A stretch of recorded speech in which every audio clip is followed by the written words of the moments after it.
tomorrow morning on December 26th. That part will focus on Russia, Iran, what's going on in the country that we used to call Syria, and also some of the problems that are facing the European Union at the present time. This one's going to focus mainly on what happened at the UN Security Council this week. That's why I've titled this part UN Jackals.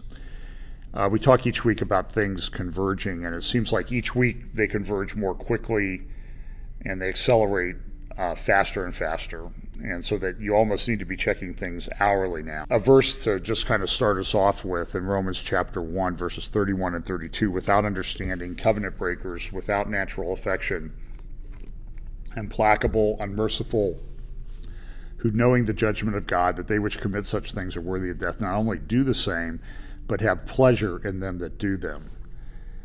I wanted to update you on one thing. In the Sixth Circuit Highland School District, and this is covered pretty well by Ed Whalen over at the National Review. Ed talks about the Sixth Circuit's identity disorder. It's the case of Highland School District, located about 40 miles from downtown Columbus, versus the U.S. Department of Education. And the issue is Highland School District went and sought relief from the Department of Education rules that would require it to or allow a transgender student to use bathrooms in locker rooms of the sex with which this child identifies. I believe it's a boy who identifies as a girl wanting to use the girls' locker room, if I recall the case correctly. Judge Marbley, judge in the Southern District of Ohio, ruled that the Highland School District had to allow the child to use the bathrooms of the sex with which the child identifies.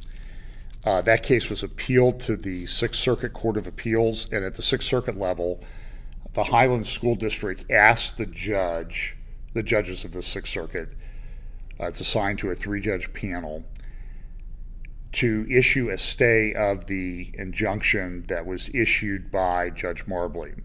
The Sixth Circuit refused. There's a good analysis in the dissenting opinion by Judge Sutton, who said that the injunction should be stayed pending review by the Sixth Circuit, and then if it's appealed to the Supreme Court, by the Supreme Court.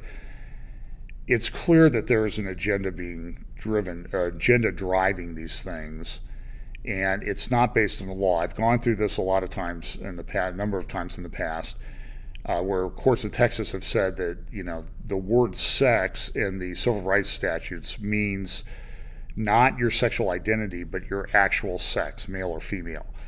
But that doesn't make any difference to the leftists in the Department of Education and the Department of Justice. They're going to impose their view, their feelings. And Judge Sutton was very clear that this was not something that he could agree with. And I think his analysis is much better than the majority's opinion. So you might want to take a look at that opinion. You can find that over at Ed Whalen's column at National Review.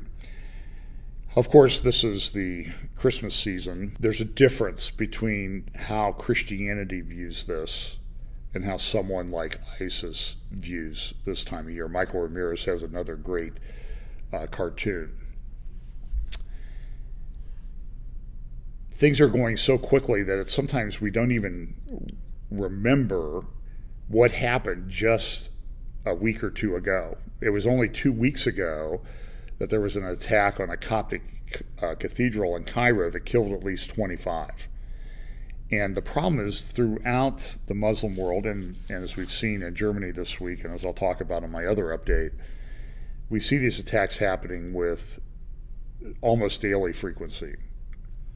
We don't even pay attention to the ones that happen in the Middle East, where there are sometimes dozens of people, upwards of 80, 90, 100 people killed in bombings on what seems almost like a daily basis.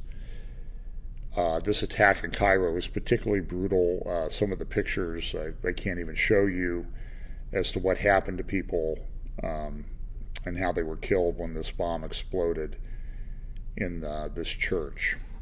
Newsweek has a rather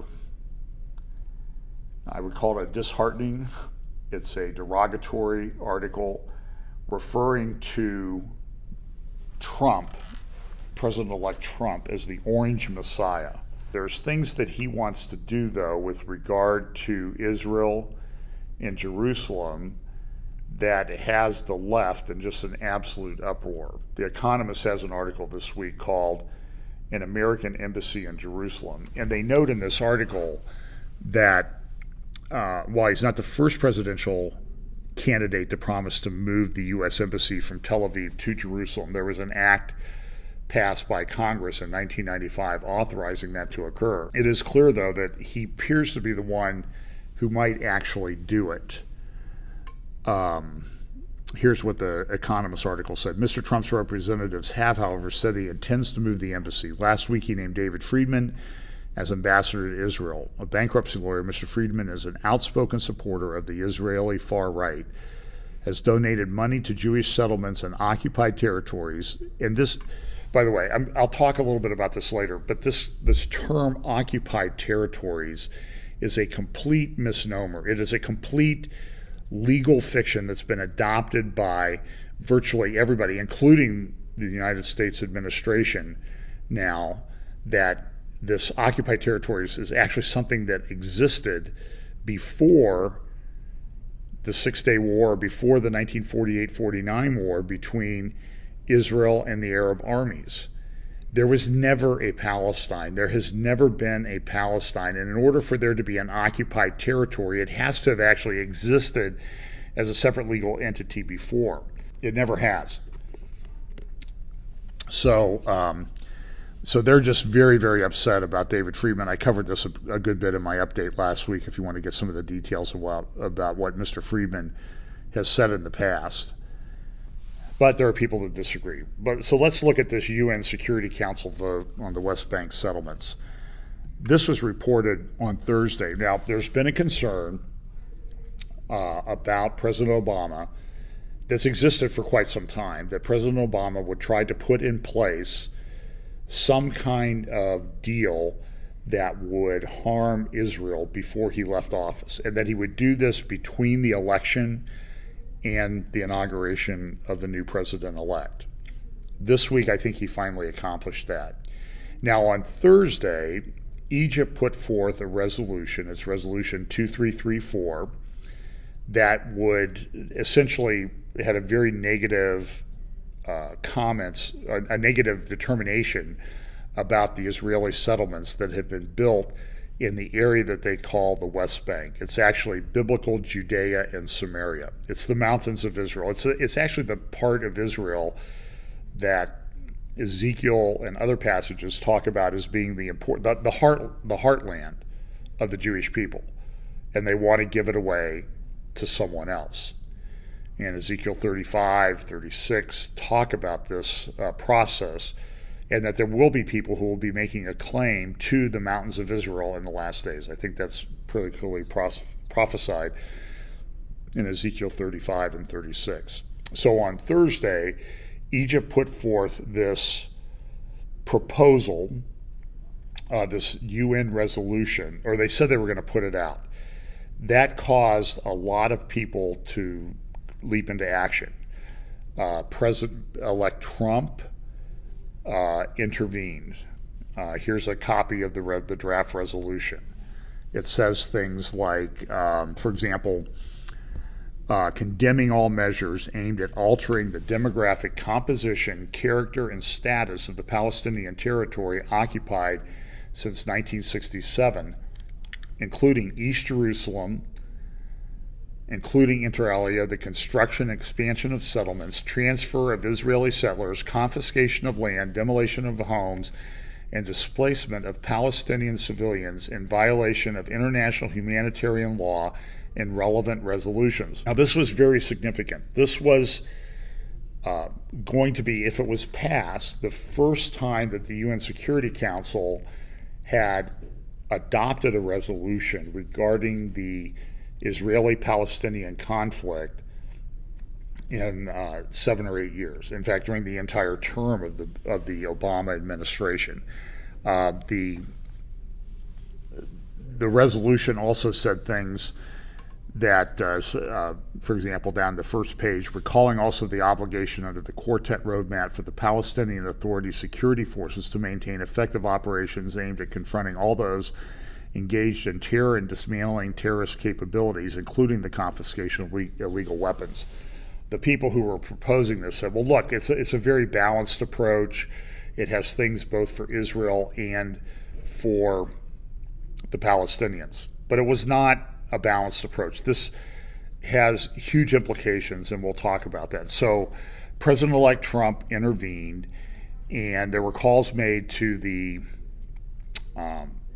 Egyptian government, I believe directly to al-Sisi, and asked them to withdraw the resolution. Now, I don't know what pressure was put on them, but Egypt withdrew the resolution. That was on Saturday, and so everybody was posting on Facebook, oh, look, everything's going to be postponed. It looks like everything's going to be fine. This may be postponed indefinitely.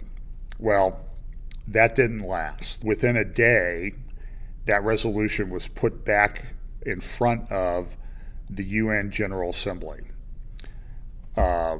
Israel had been very grateful to President-elect Trump for intervening.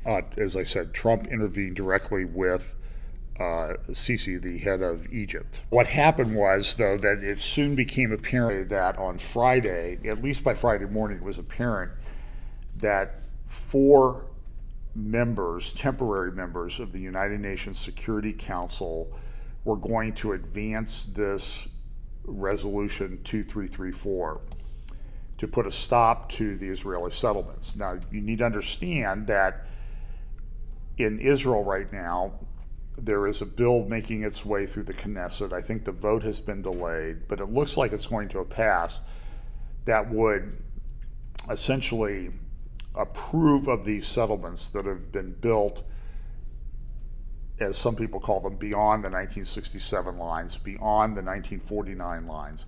But these have always been built, for the most part, in areas that everybody acknowledges that's been involved in negotiations between the Israeli government and the Palestinians, that Israel is going to get this land for security reasons and other reasons. There will be land swaps. But what this resolution does is essentially makes it illegal for Israel to build in Jerusalem, to build in the Jewish quarter of Jerusalem, which has always been occupied by Jews. And so anybody who says that this resolution doesn't really do that much, it does do a lot. It changes things on the ground. It makes all of that illegal. Now, whether they would enforce it or not is anybody's guess, but what it does is it puts a complete monkey wrench in any negotiations with the Palestinians, because they're now locked into having a two-state solution that's based on the 1967 or 1949 borders. Those borders have been called the Auschwitz borders because it will result in effectively a Jewish state that cannot be defended. So the Security Council was going to vote on Friday. Then what happened was the vote came up in the UN on Friday about 3 p.m. The vote took place, and the United States, for the first time in its history, this is unprecedented, abstained from voting. In the past, when these resolutions have come before the UN Security Council, the United States has consistently and always vetoed these resolutions. But in a parting shot at Israel, Obama decided that they would abstain from voting on this particular resolution, with the result that this resolution, which was advanced by Malaysia, New Zealand, Senegal, and I believe Morocco, mainly, and we'll talk a little bit about New Zealand's involvement in this because I think there's some connection there. It passed 14-0. And of course, it immediately hit all the papers that This was a major rebuff to Israel. It would allow the UN to demand Israel to stop building settlements beyond these 1967 and 1949 lines. The only abstention, of course, was Samantha Powers, the ambassador to the United States. And here she is raising her hand to abstain from the voting. And this was huge news. I mean, the New York Times devoted the better part of 2 pages in its Saturday issue to this particular topic. And it was clear, even the New York Times, which, as you know, is left-wing, they noted that this was a final clash in the relationship between Netanyahu and Obama. Here's a little clip of the actual declaration of the vote of the resolution. El resultado de la votación es el siguiente: 14 votos a favor, 1 abstención. Queda aprobado el proyecto de resolución como resolución 2334.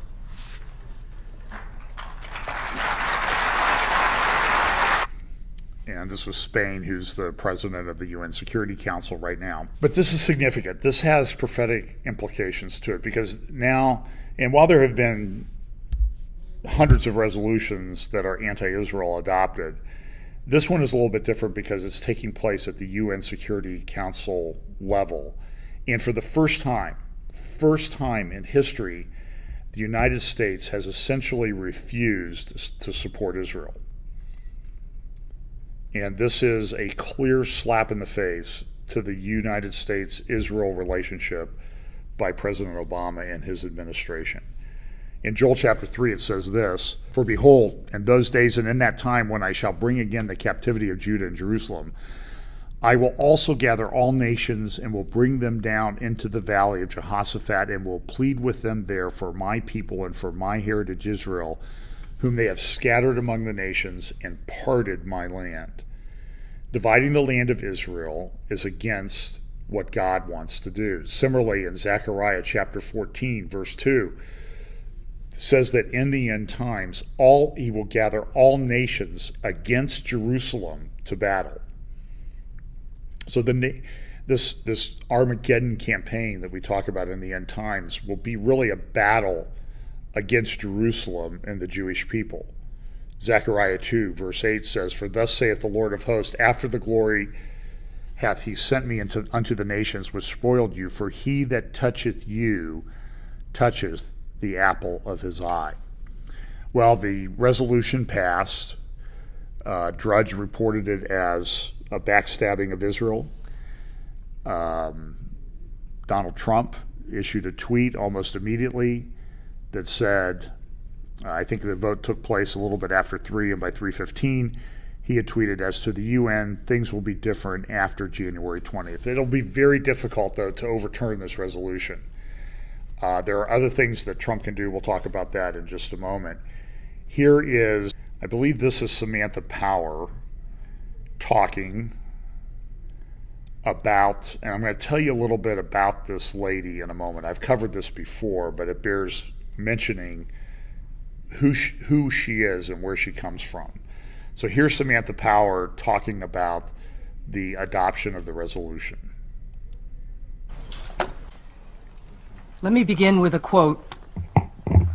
"The United States will not support the use of any additional land for the purpose of settlements during the transitional period. Indeed, the immediate adoption of a settlement freeze by Israel, more than any other action, could create the confidence needed for wider participation in these talks.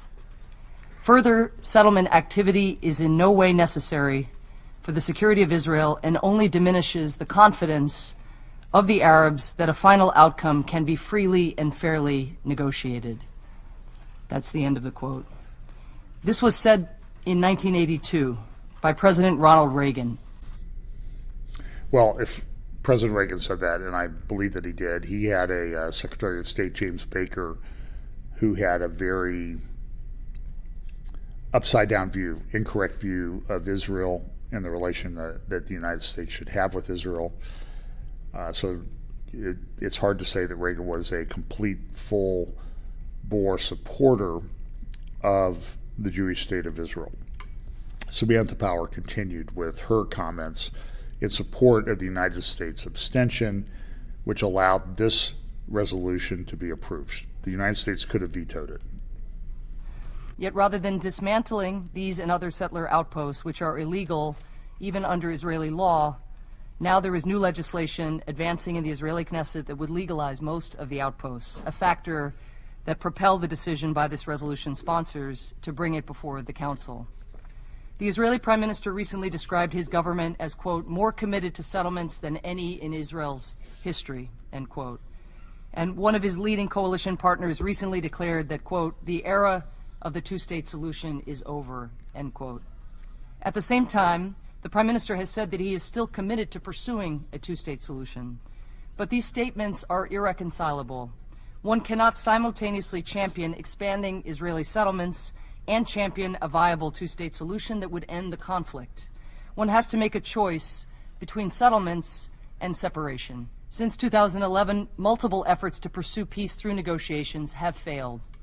And since 2011, President Obama and Secretary Kerry have repeatedly warned, publicly and privately, that the absence of progress toward peace and continued settlement expansion was going to put the two-state solution at risk and threaten Israel's stated objective to remain both a Jewish state and a democracy. We have to recognize that Israel faces very serious threats in a very tough neighborhood. Israelis are rightfully concerned about making sure there is not a new terrorist haven next door. President Obama and this administration have shown an unprecedented commitment to Israel's security because that is what we believe in. Our commitment to that security has never wavered, and it never will. Even with a financial crisis and budget deficits, we repeatedly increase funding to support Israel's military.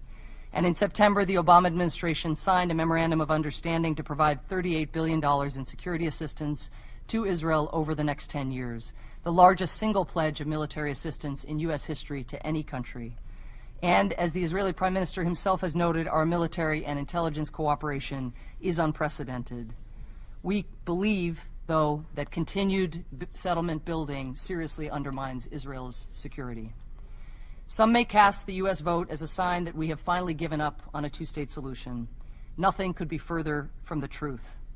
None of us can give up on a two-state solution. We continue to believe that that solution is the only viable path to provide peace and security for the state of Israel and freedom and dignity for the Palestinian people. Now, you need to understand who Samantha Powers is. She was one of the early foreign policy advisors to President Obama in the 2008 election cycle. There is a picture of her with her husband, who she married in 2008, a man named Cass Sunstein, who is a law professor now at Harvard, but also served in a representative capacity for the Obama administration during the first few years of its existence. He is a man of the left. He is, I would call him, leaning to the radical left. Samantha Power herself is part of what I would call the radical left. She wrote a book that actually won a Pulitzer Prize called A Problem from Hell, America in the Age of Genocide. And it won the Pulitzer Prize in 2003. She has subsequently been a professor at Harvard herself, and she came back to she was with the Obama administration in the early days, left, went to Harvard, and then came back to become the ambassador to the United States. She is a leftist, and she has some very odd views. As a result, in 2002 or 3, she was interviewed on a television program for the University of California at Berkeley, and she talked about how she might handle the Middle East situation. The questioner said, well, if it looks like both parties are moving to genocide, the Palestinians are going to kill the Jews and the Jews are going to kill the Palestinians, how would you handle it? And this is not essentially her answer. This is actually how she answered that question. I I don't think that in any of the cases a shortage of information is the problem. And I actually think in the Palestine-Israeli situation, there's an abundance of information, and what we don't need is some kind of early warning mechanism there. What we need is a willingness to actually put something on the line in service of helping the situation. And putting something on the line might mean alienating a domestic constituency of tremendous political and financial import. It may more crucially mean sacrificing or investing, I think more than sacrificing, literally billions of dollars not in servicing Israelis military, but actually in investing in the new state of Palestine, in investing billions of dollars it would probably take also to support, I think, what will have to be a mammoth protection force, not of the old, Srebrenica kind or the Rwanda kind, but a meaningful military presence, because it seems to me at this stage, and this is true of actual genocides as well, and not just major human rights abuses, which we're seeing there, but is that you have to go in as if you're serious. You have to put something on the line, and unfortunately, imposition of a solution on unwilling parties is dreadful. I mean, it's a terrible thing to do. It's fundamentally undemocratic. But sadly, we don't just have a democracy here either. We have a liberal democracy. There are certain sets of principles that guide, our policy, or that are meant to anyway. And there, it's essential that some set of principles becomes the best benchmark, rather than a deference to people who are fundamentally politically destined to destroy the lives of their own people. And by that I mean what Tom Friedman has called Sharafat. I do think in that sense there's that both political leaders have been dreadfully irresponsible, and unfortunately it does require external intervention, which, very much like the Rwanda scenario, that thought experiment, if we had intervened early, any intervention is going to come under fierce criticism. But we have to think about lesser evils, especially when the human stakes are just becoming ever more pronounced. So what she's saying there are a couple things. One is she draws an equivalency between the then leader of Israel, Prime Minister of Israel, Ariel Sharon, and Yasser Arafat. She called them sort of jointly Sharafat because to her they're the same. They're morally equivalent. Arafat is the same as Sharon. Sharon is the same as Arafat. This is leftist nonsense. And this is the kind of thing, though, that gets you a Pulitzer Prize in today's time. The other thing she said that was significant is that essentially, to enforce this peace, we're going to have to invade Israel. This is a stunning thing for her to say. I mean, I don't think there's hardly anybody that says that we're going to need to invade Israel to enforce the peace. But I think you can understand the prophetic implications of someone who is in a position of power and influence, not only with the president, but internationally, that holds these views, and how they stack up with what we are told will happen with a world leader in the end times who will come into the Holy Land and pitch his tents there. That's what's talked about in Daniel chapter 11. So I want to impress upon you the prophetic significance of the things that have been going on in the background. This is an interview from 14 years ago. That this is the view of the left. This is a view of a lot of people in the State Department. And this is where I think that even though, President Trump is coming in, and I hope he's successful, there's a lot of people in the State Department that want to push for exactly the things that further a globalist agenda and an agenda which forces some kind of peace agreement upon the Jewish state of Israel. I think that is prophetically significant. Melanie Phillips, at her blog, melaniephillips.com, has an article that she wrote, came out yesterday, called Obama's Malice May Shame Drain the UN Swamp. Here's what she said. There's another country, however, whose behavior over this resolution must be noted with grim dismay. And she's talking about Great Britain. We can forget New Zealand, a stupid country of no other significance. As one of the 5 permanent Security Council members, Britain could have vetoed the resolution. Instead, it actually supported it. Now, a lot of people will think, well, this is Great Britain gave us the Balfour Declaration. They're a supporter of Israel. Theresa May went and gave a speech last week. I played you clips of it to the Christian Friends of Israel organization in Great Britain.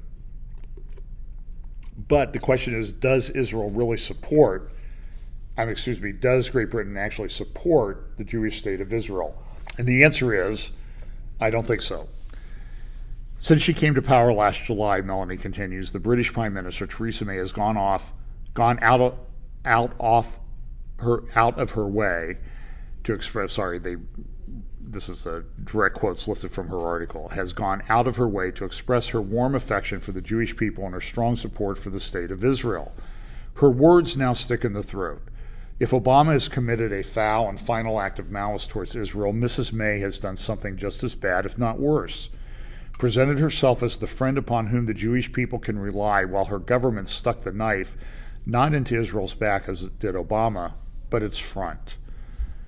2 weeks ago, Mrs. May told the Conservative Friends of Israel that the 1917 Balfour Declaration, in which the British government committed itself to the reestablishment of the Jewish homeland in Palestine, was one of the most important letters in history, and that next year's anniversary of the declaration was one that Britain would be marking with pride.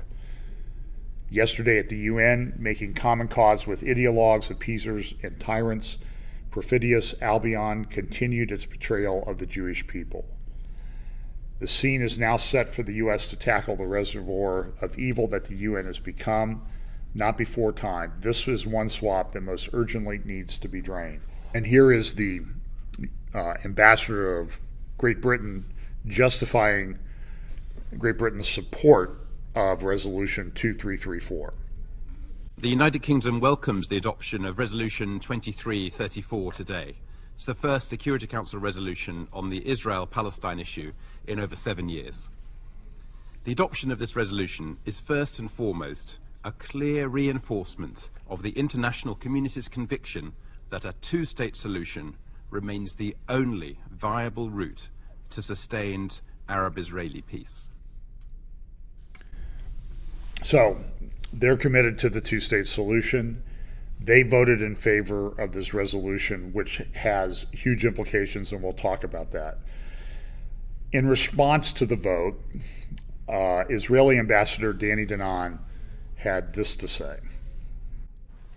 Just 2 months ago, UNESCO approved an absurd resolution denying the connection between the Jewish people and Jerusalem.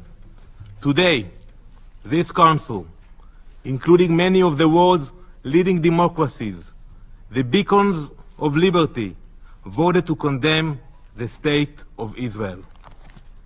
You voted to condemn the Jewish people for building homes in the land of Israel.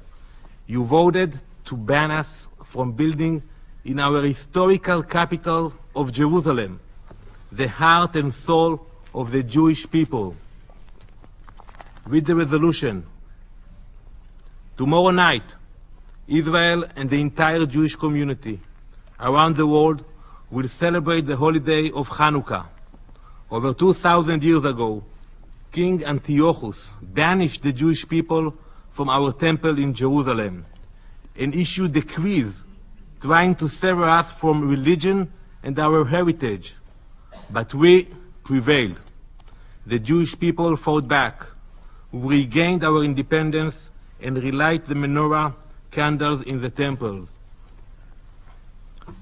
I ask each and every member of this council who voted for this resolution, who gave you the right to issue such a decree, denying our eternal rights in Jerusalem? Would this council have had the nerve to condemn your country for building homes in your capital? Would you ban the French from building in Paris? Would you ban the Russians from building in Moscow? Would you ban the Chinese from building in Beijing? Would you ban the British from building in London? Would you ban the Americans from building in Washington. We overcame those decrees during the time of the Maccabees, and we will overcome this evil decree today. We have full confidence in the justice of our cause and in the righteousness of our path. We will continue to be a democratic state based on the rule of law and full civil and human rights for all our citizens, and we will continue to be a Jewish state, proudly reclaiming the land of our forefathers, where the Maccabees fought their oppressors and King David ruled from Jerusalem. This holy book, the Bible, contains 3,000 years of history of the Jewish people in the land of Israel. No one can change this history. What this resolution does is it says that Jesus was sort of, and Mary and Joseph were out of place going into what is now Bethlehem, which is part of the, quote, occupied territory. It's an absurd notion. It makes no sense. It shows, I think, part of the delusion that we'll see in the end times. It's just so clearly a delusion. But it's interesting that Ambassador Danan makes a connection to the Maccabees in his rebuttal of the adoption of this resolution. And that is a significant period. That is the event, the Maccabees' opposition to what was going on in the temple in Jerusalem under the Seleucid Empire, which was controlling Israel at the time. They fought against it, and there was this miracle of the menorah. It just didn't go out. They only had enough oil for a certain period of time, and it lasted for 8 days. It should have only lasted for 1 or 2, I believe. And that has led to the feast of Hanukkah, the feast of, I think, more properly called the Feast of Rededication. And I did a teaching recently on Daniel 11 and 12 called the Maskalim. You can find it on our YouTube channel, where I talk about the significance of Hanukkah. And I also did something probably 3 years ago around the holiday Christmas time, talking about a future Hanukkah. You might look that up. I think it was in December of 2013. You can look through the videos on our channel. It is interesting that this vote happened right at, and this is a kind of an unusual year where Christmas and Hanukkah sort of happen at the same time. It happens every 20 years, 19 or 20 years. And so in the year that this convergence of events happens, there is this anti-Jewish, anti-Semitic resolution adopted that ignores history and facts as to the connection of the Jewish people to the land of Israel. It is also interesting, and I will say, qualify this as I haven't been able to confirm it, but a trusted friend of mine sent me something this morning, and I had so much material to go through that I have not had time to verify this. But I was told that the reading, what they read, the Jews read at the beginning of Hanukkah, comes from the Psalms. And I want you to put it into the context of what is going on this year.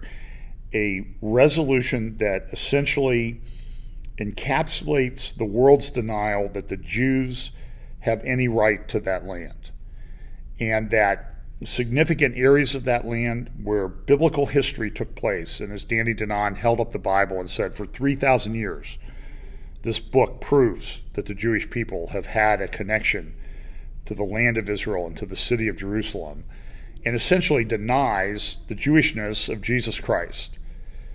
So in that context, I want you to look at what I understand to be the verse that they read at the beginning of Hanukkah. It says this, from Psalm 27. That's the Hebrew portion. That's what the verse looks like in Hebrew.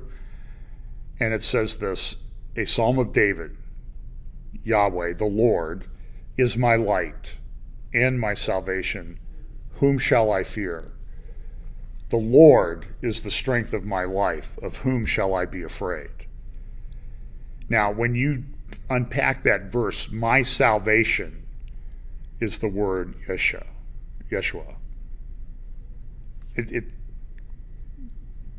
The connection of Jesus to the feast, the light of the world, to the feast of Hanukkah cannot be denied.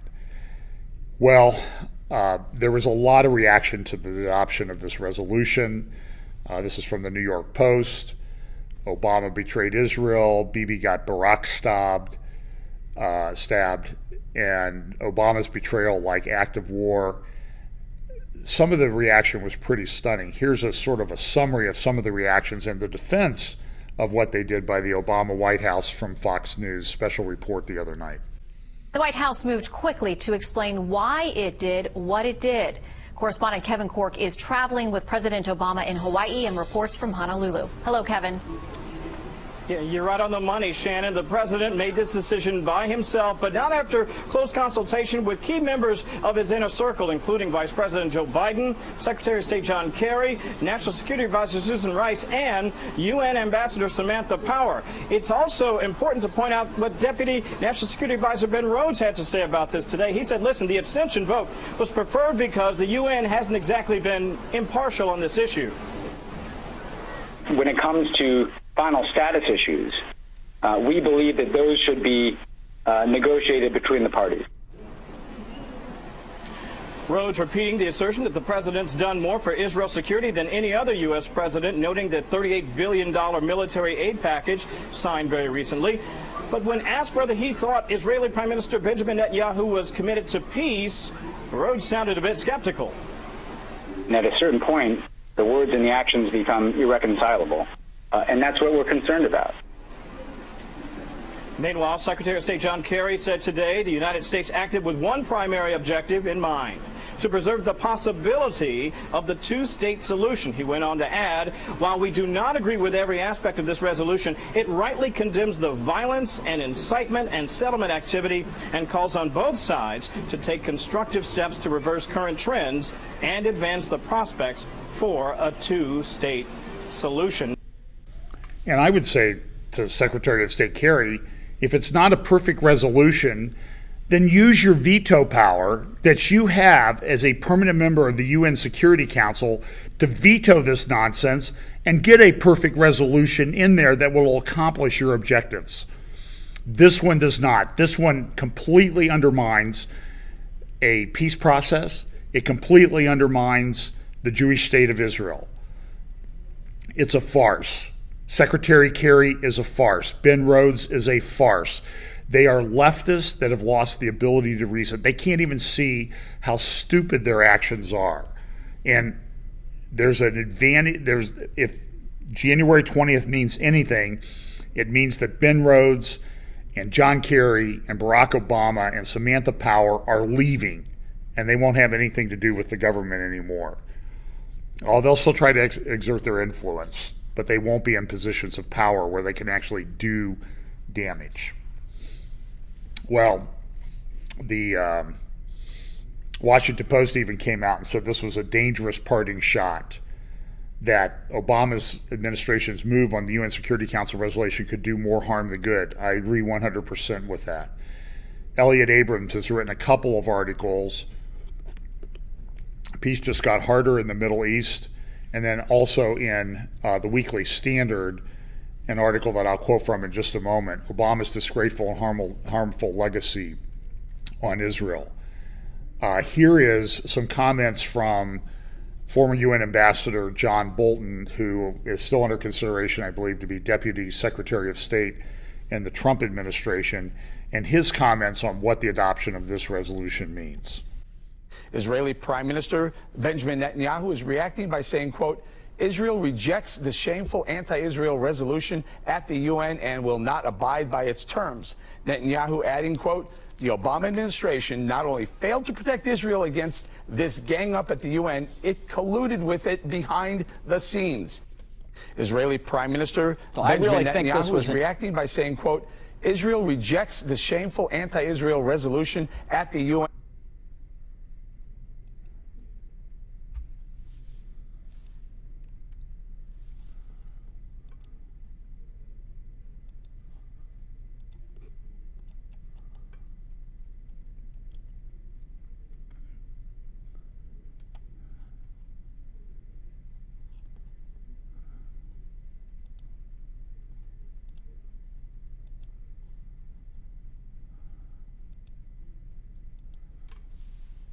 Well, that was Prime Minister Netanyahu's reaction to the adoption of the resolution. Here is a former ambassador John Bolton's thoughts on the subject. Well, I really think this was an effort to box the incoming Trump administration in, and it violates nearly 50 years of American bipartisan policy on the Middle East, going back to the iconic Resolution 242 after the 1967 war, which established the principle of land for peace. This resolution says basically Israel's occupation is illegitimate, therefore it has no land to give back in exchange for peace. Contrary to what the Obama administration has said, this puts a huge thumb on the scale against Israel. It does go to final status. It does affect Israel's security. It undermines it in profound ways. The consequences of this resolution are going to be felt for many, many years, all negative on Israel and substantially negative on the United States itself. This subject of what Barack Obama might do with respect to Israel during the post-election, pre-inauguration period has been the subject of discussions that I've participated in for 2 years or more. It was entirely foreseeable, and now we see the consequences. This, I do think, actually, contrary to what Obama said, is the death knell of the so-called two-state solution.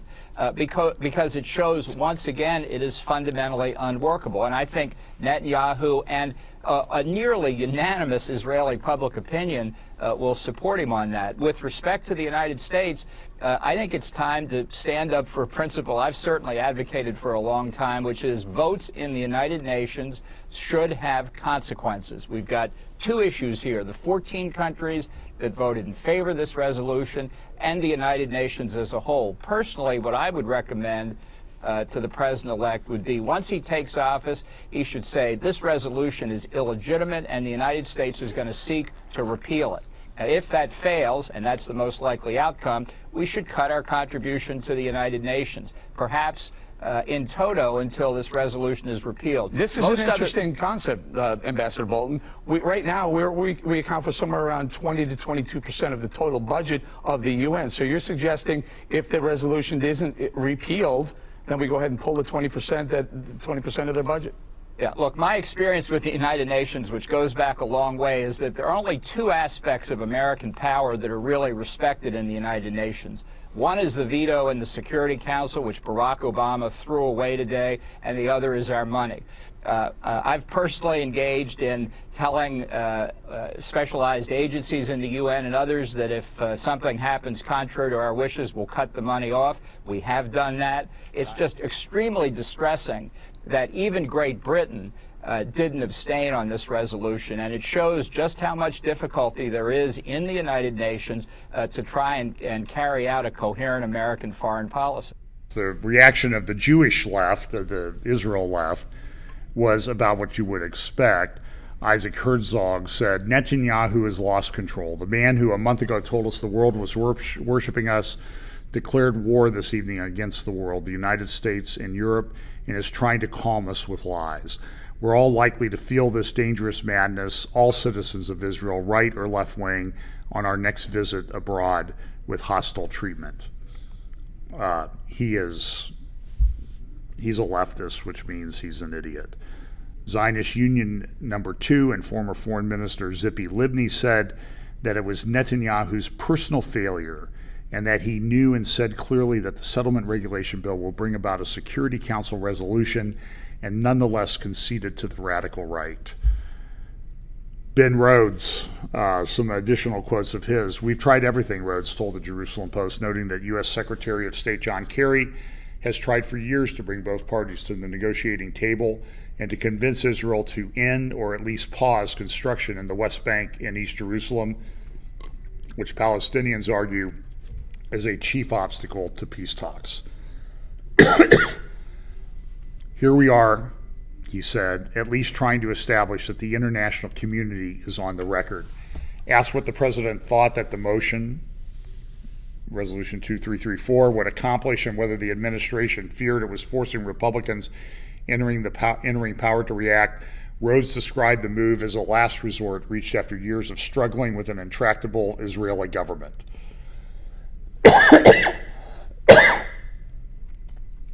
Where's the evidence that not doing this will slow the settlement construction? We've tried a different approach for years here, Rhodes asked, noting that the resolution, which states that Israeli settlements have no basis in law, also condemns incitement to violence by Palestinian leadership. Quoting Rhodes, "We would have vetoed any resolution that we thought sought to impose a solution that sought to impose a view on the final status issue." That's just absolute. That's just a bold-faced lie. Jonathan Greenblatt of the Anti-Defamation League had a different view. The ADL is outraged over the U.S. failure to veto this biased and unconstructive UN Security Council resolution on Israel. He continued, "The Obama administration repeatedly stated that a solution to the conflict cannot be imposed on the parties but must be achieved directly by the parties themselves. It is too deeply troubling that this biased resolution appears to be the final word of the administration on this issue."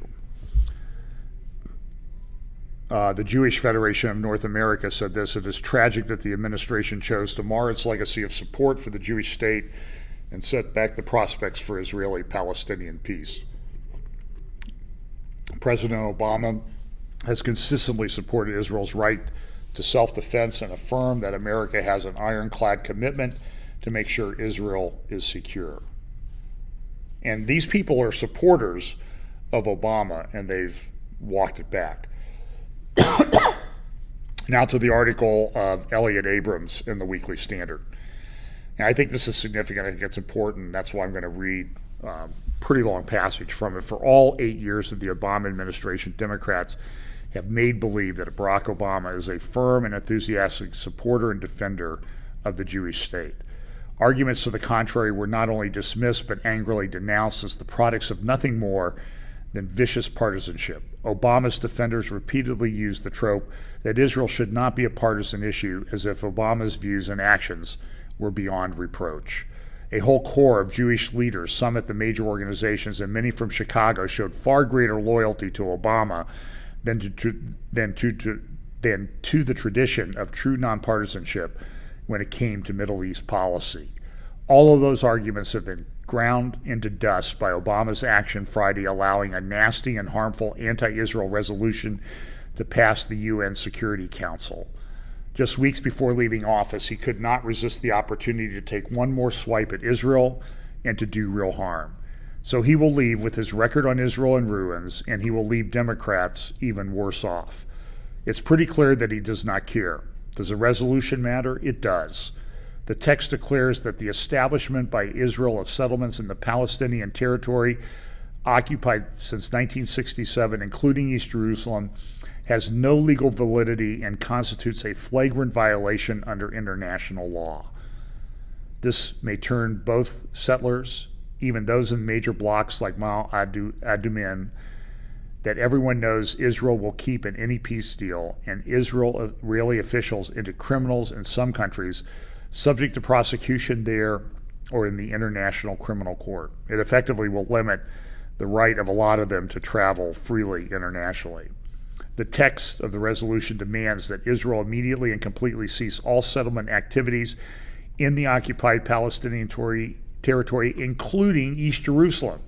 That would include the Jewish quarter of the Old City. Now add to this wording to the previous line, and it means that even construction in the Jewish quarter of the Old City is a flagrant violation under international law.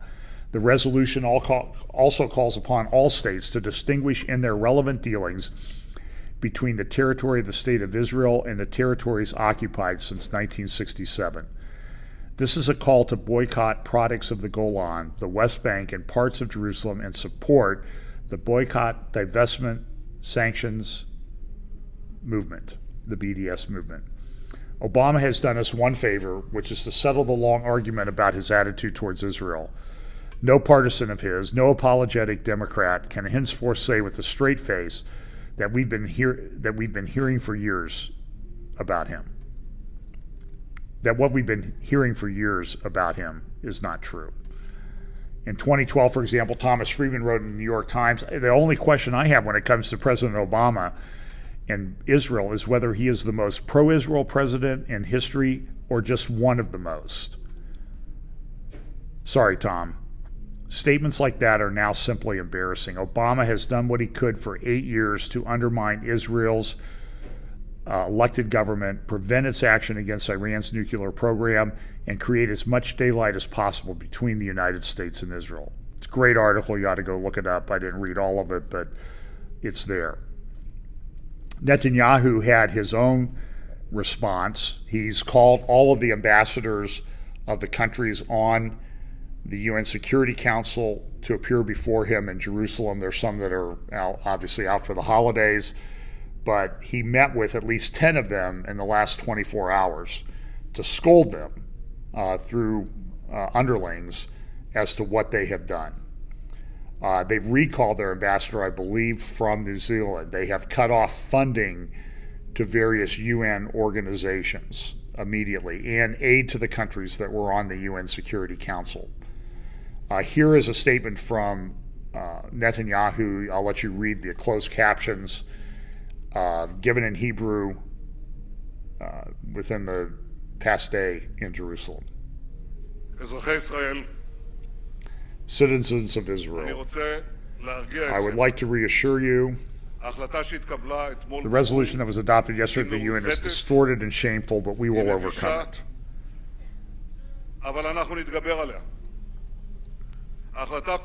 The resolution determines that the Jewish quarter in Jerusalem is occupied territory. This is delusional. The resolution determines that the Western Wall is occupied territory. This too is delusional. There's nothing more absurd than calling the Western Wall and the Jewish quarter occupied territory. There is also an attempt here, which will not succeed, to impose permanent settlement terms on Israel.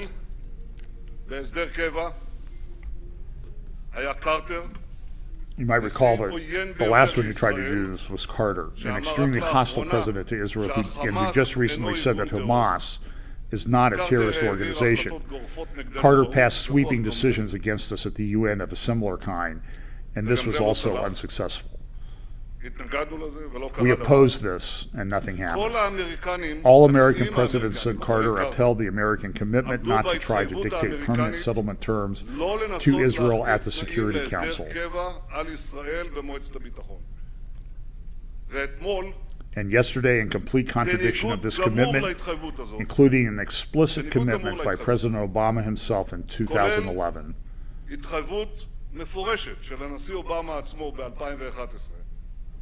the Obama administration carried out a shameful anti-Israel ploy at the UN. I would like to tell you that the resolution that was adopted not only doesn't bring peace closer, it drives it further away. It hurts justice, it hurts the truth. Think about this absurdity. 500,000 human beings are being slaughtered in Syria. Tens of thousands are being butchered in Sudan.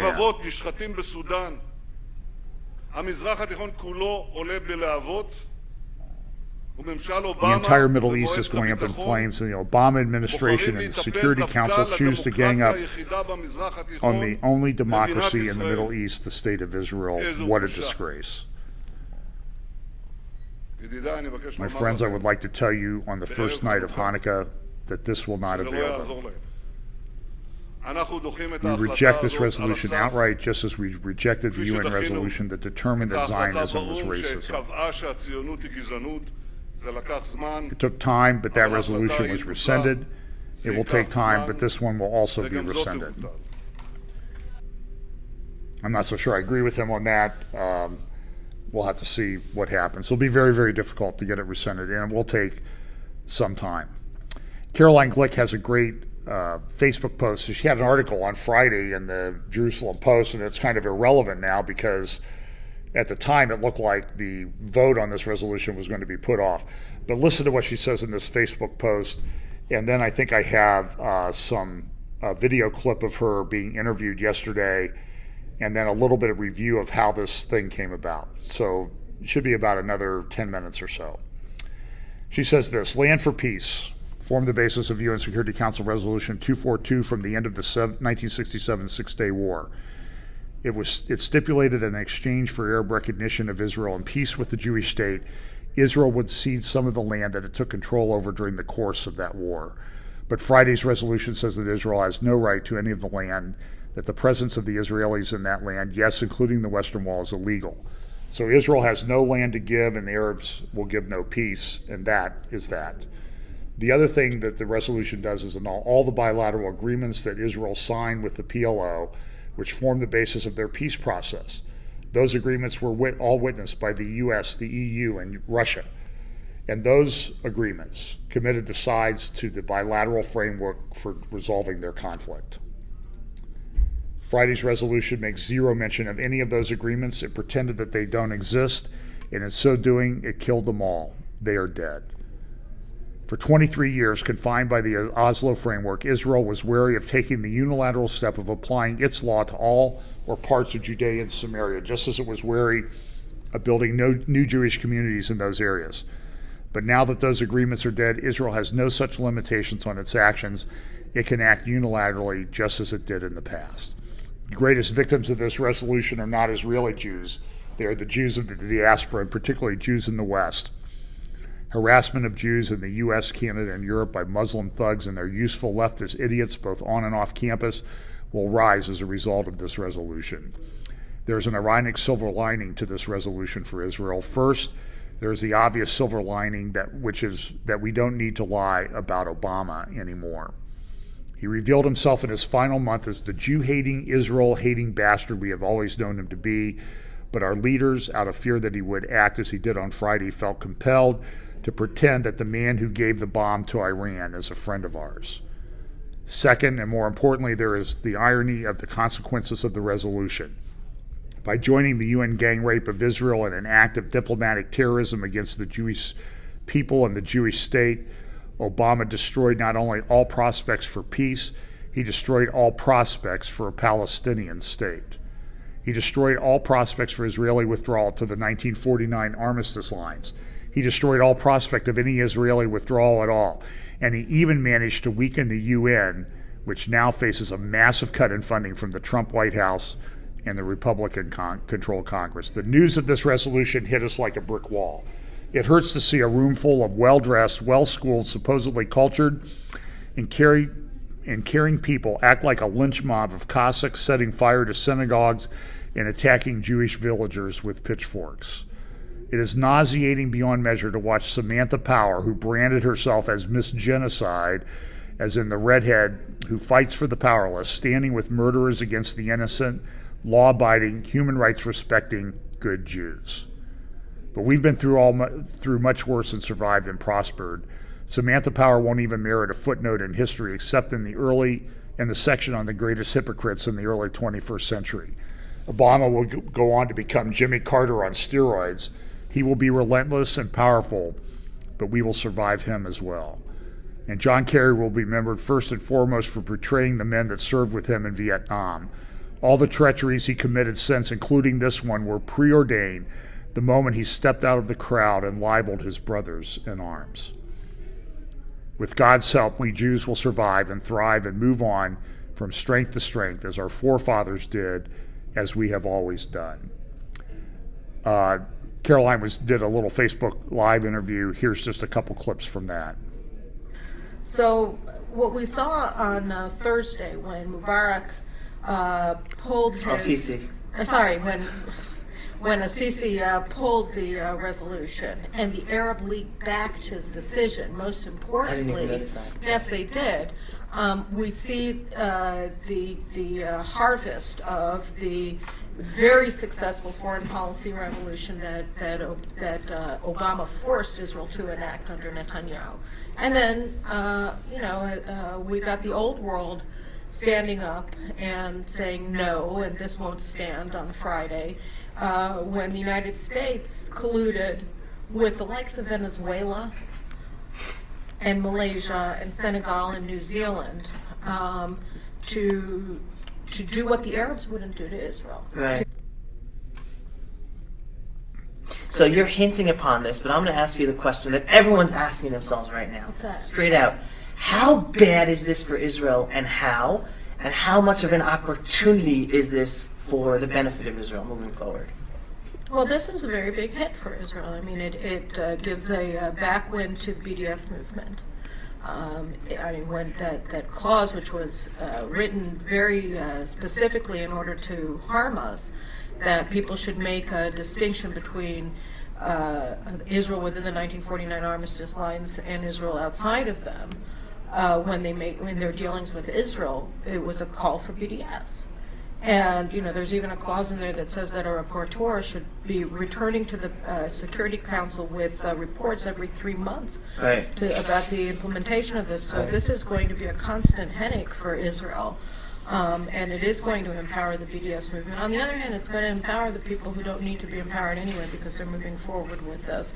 And I think when you look at this against the context of what the Republican-controlled Congress is likely to do with the support of the Trump administration to curb BDS, both in their trade relations with the European Union, which is sort of the epicenter of the state BDS movement, and also in relationship to their funding decisions about U.S. universities that allow BDS terror campaigns to be conducted on their campuses. And you're going to see that, you know, you have this declarative statement from the UN Security Council, but on a policy and substantive level, it's going to become, as a practical matter, far more difficult for states to conduct these kinds of operations against Israel than it has been for the past 8 years, and it's going to become a matter of great difficulty for university campuses to enable the terrorization of Jewish students and the libeling of Israel on their campuses.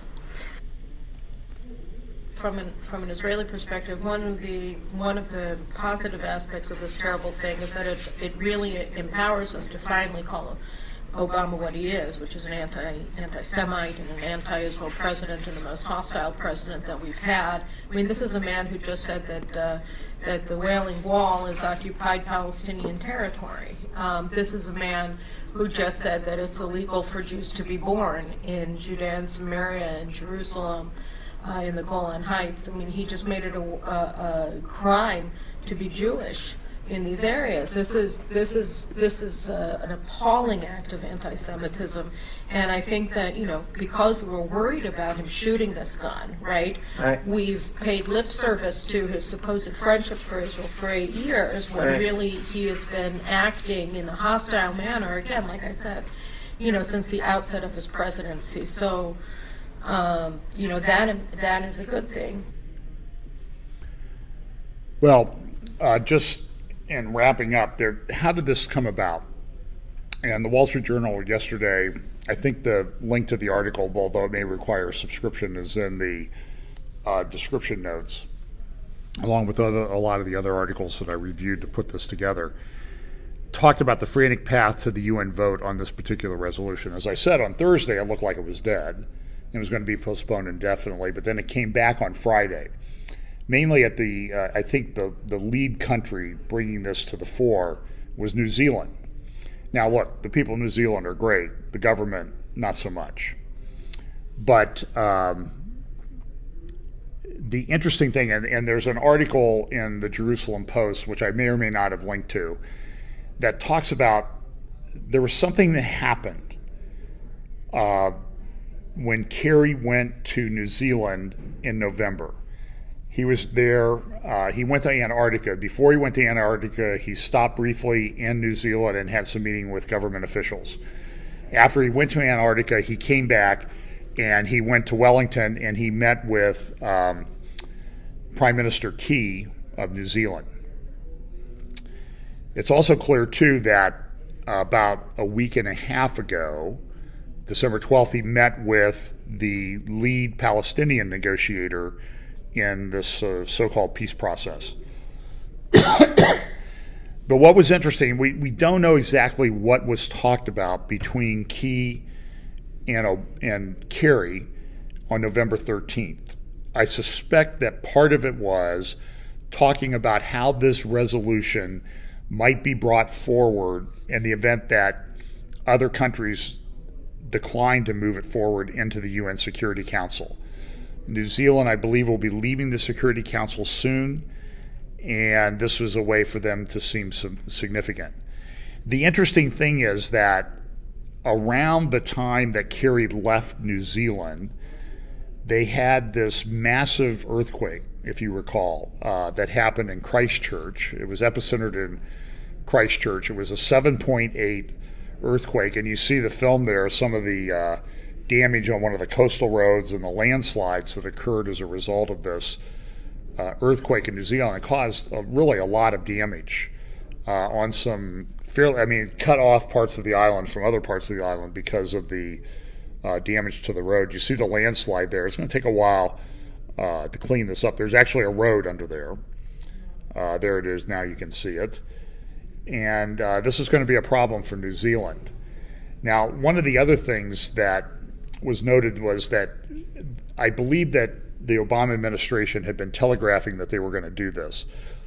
And as you recall, we've talked a lot about this in our updates over the past couple of months about what will Obama do. He was not going to do anything before the election because it might erode Jewish support for Hillary Clinton. So, but between the election, when he's a lame duck, between the election and the swearing in on January 20th, there's been a concern that Obama was going to do something. That he might actually come out and vote like Great Britain did in favor of a resolution like this. But he felt he can get away with it politically if he just refused to exercise the veto, if he just abstained from voting. It's everybody knows what he did, and everybody knows why he did it. But John Kerry gave a speech right after he got back from New Zealand, or a talk at the Saban Forum. Saban is Haim Saban is a multi-billionaire, owns Univision, the Mexican channel, or the Spanish language channel, very, very wealthy, big supporter of Democratic Party. And in his talk, Kerry referenced politicians, and it's clear that he was referencing things that were said at the Jerusalem Post diplomatic conference in the week before Thanksgiving, particularly by Naftali Bennett. You can look that up on YouTube, Naftali Bennett's speech. I've played clips of it in my updates, but I think you should go listen to the whole speech because it is sort of like this is who John Kerry is referencing in this clip from his talk or conversation with Jeffrey Goldberg at the Saban Forum. So the question for all of us is not the road we've traveled for the last 100 years. The question is, what are the next 100 years going to look like? Where are we going? Now, I want you to compare what he says with what Samantha Powers said in her talk that I played earlier. And let me tell you a few things that I've learned for sure in the last few years. There will be no separate peace between Israel and the Arab world. I want to make that very clear to all of you. I've heard several prominent politicians in Israel sometimes saying, well, the Arab world's in a different place now. We just have to reach out to them and we can work some things with the Arab world and we'll deal with the Palestinians. No, no, no, and no. I can tell you that reaffirmed even in the last week as I have talked to leaders of the Arab community. There will be no advance and separate peace with the Arab world without the Palestinian process and Palestinian peace. Everybody needs to understand that. That is a hard reality. Secondly, I begin with the proposition that the Palestinians have major responsibilities to contribute to the process, some of which they have not fulfilled. On incitement, on capacity. I mean, we can run the list. But this is a U.S.-Israeli forum. So I want to talk about what the U.S. and Israel can do in answer to Jeff's really important and probing question. There's a basic choice that has to be made by Israelis, by the leadership of Israel, by all of you who support Israel and care about Israel. And that is, are there going to be continued settlements? Is there going to be a continued implementation of settlement policy? Or is there going to be separation? and the creation of two states. And this is where I'm going to conclude my first part of my update. I will also do an update on the alignment of Iran, Turkey, and Russia, which I think is incredibly significant prophetically.